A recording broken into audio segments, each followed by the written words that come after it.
Continuing with our episodes about the history of psychology in Uganda, today there is something I want us to talk about, which is a common phenomenon, which I know you will relate with. How did Butabiika become another word for madness? In Uganda, somebody behaves strangely and you hear, Gwe ogenda Butabiika. You belong in Butabiika. Butabiika is calling you. But have you ever asked yourself how the name of a hospital became almost another word for madness? Let's go back to 1955. You remember in the previous episode I told you that by the late 1940s, Uganda's mental hospital at Mulago was struggling with overcrowding. So the colonial authorities planned a larger psychiatric hospital outside central Kampala. And in 1955, the first patients were transferred to a new hospital at Butabiika, around 7 miles from Kampala at the time, towards Luzira, that side. That was the beginning of Butabiika Mental Hospital. But here is an important detail.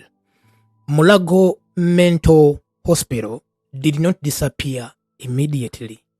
Patients continued to move between the institutions until Mulago Mental Hospital finally closed in 1964. So, for nearly a decade, Butabiika and Mulago existed within the same psychiatric system.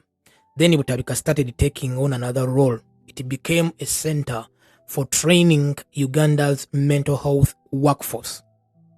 So, Butabiika is not only a hospital, but it's also another training center. Psychiatric nursing education began in Uganda in the early 1960s with a school of psychiatric nursing attached to Butabiika Hospital. Think about what that means. Butabiika was not simply a place where people with severe mental illness were admitted. No.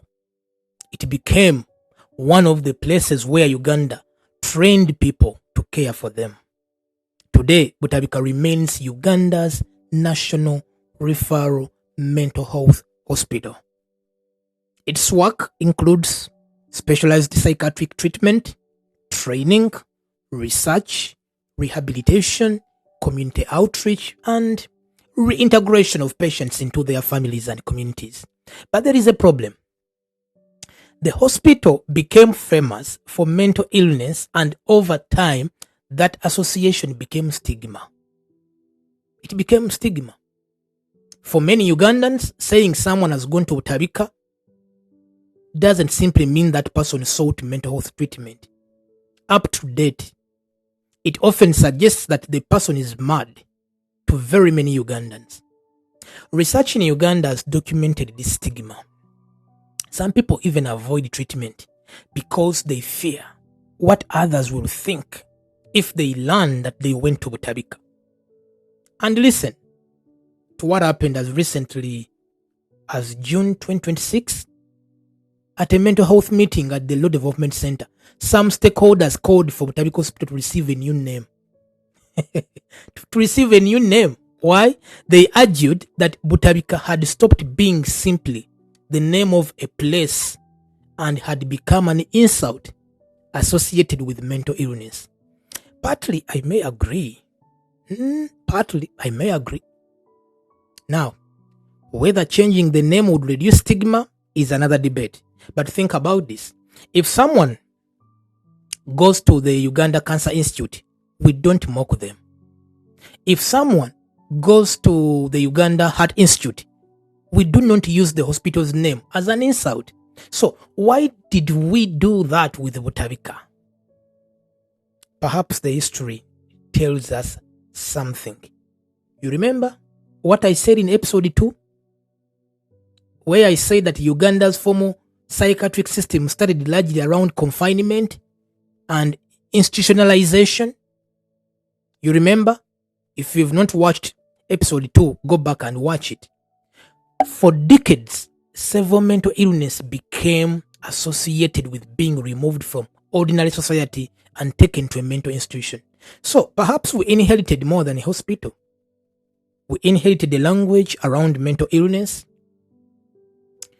And language matters because stigma doesn't only hurt feelings, it affects whether people disclose distress, whether families seek treatment, and whether someone wants to be associated with the mental health services at all. So next time somebody jokingly tells another person you belong in Butabiika, ask yourself, are we joking about a hospital, a center of excellency, or are we continuing the century-old way of separating people with mental illness from everybody else? My name is Edwin Kakinda. This is the Mental Health Radio. Episode 4 is coming. We leave Butabiika and enter the university.